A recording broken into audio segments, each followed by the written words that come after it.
B'chol yom v'yom, Mordechai mesalech lufnei chatzar beis hanashim l'das ashleim Esther u'maya asaba. Every single day, Mordechai HaTzadik went to find out how Esther is doing. So if you think about this part of the story, I mean, we've all heard Megillah many times. How important do you think this piece was? From 1 to 100, as far as the scope of the whole mitzvah and the whole thing, part of it is, we all heard it, yeah, he used to go visit every single day. Listen to an amazing Sfas Emes that we're going to use practically. Nira, shekol advarim anizkarim b'Megillah haya hakol l'tzarech hanes. The Megillah is not just telling us stories. Everything in the story is l'tzarech hanes, in order for the miracle to happen, that Klal Yisrael should be saved. Ubevadei zeh davar gadol ma'od. Really, this was an amazing thing, a big thing. Shahaya ka'arba v'chamisha shanim me'esi lakach Esther l'Achashverosh. It was 4 or 5 years that since Esther got taken to Achashverosh. U'Mordechai HaTzadik halach b'chol yom v'yom. And Mordechai HaTzadik is the Gadol Adar, right? He went every single day liroi shloima to see how she's doing. Ba'avur ki hosi yisayma u'b'tzar hatfisa b'beis hanachri. She was stuck in jail, right, by the Beis Hanachri. She's in jail. And he went, a busy guy, head of Klal Yisrael, took off of his life, b'chol yom v'yom, 4 to 5 years. He didn't miss a day to see how this little Yisayim is doing, how this Beis Yaakov girl is doing. U'v'schuz zeh zachal hanes.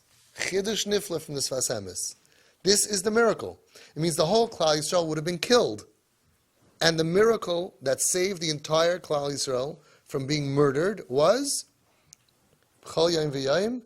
Mordechai HaTzadik goes. I mean, it's amazing. It takes something that we think has very little significance. Turns out, it's the entire nes. Uv'schuz zeh zachal hanes. She'al yedei she'b'chol yom v'yom hayem mesalech zachal zeh l'natzeach es haman harasha. Amazing.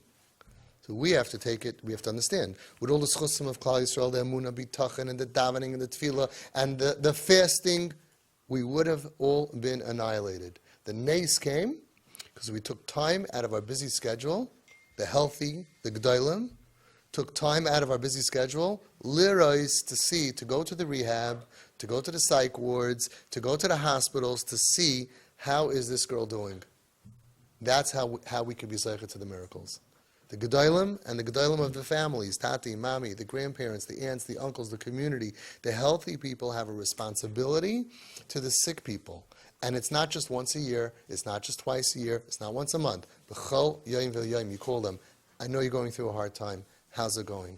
What can I do for you? B'schuz zeh zachal hanes. That's how you can get miracles. So listen to this fascinating story. There was a family that they had to put their child in a center, a program, a psych ward, a rehab, a trauma center. They had one that was like 3 hours away. That was much better, state of the art. It was more modern and looked nicer, was newer. And there was one a half an hour away, but it was older facility. And they asked Rav Yosef Rosenblum, Zchus Yagan Aleinu, the Rosh Hashiva of Shara Yosher, one of the Tzadikei Hadar. They asked him, which one should we do? And he said, you should put her in the one that's a half an hour away, because this way you're going to visit her every single day.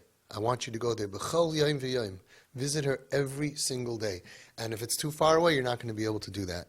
And the Taka did that, and they did it b'chol yom v'yom. Whatever they lost out on it being not so modern, it didn't matter, because she had the love and care of her tati and her mami. B'chol yom v'yom.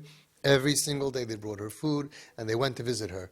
Interesting story is that they were very concerned because she was holding on to her Yiddishkeit. Kashrus was becoming very hard, and she's going to have to be in the center over Pesach. What's going to be?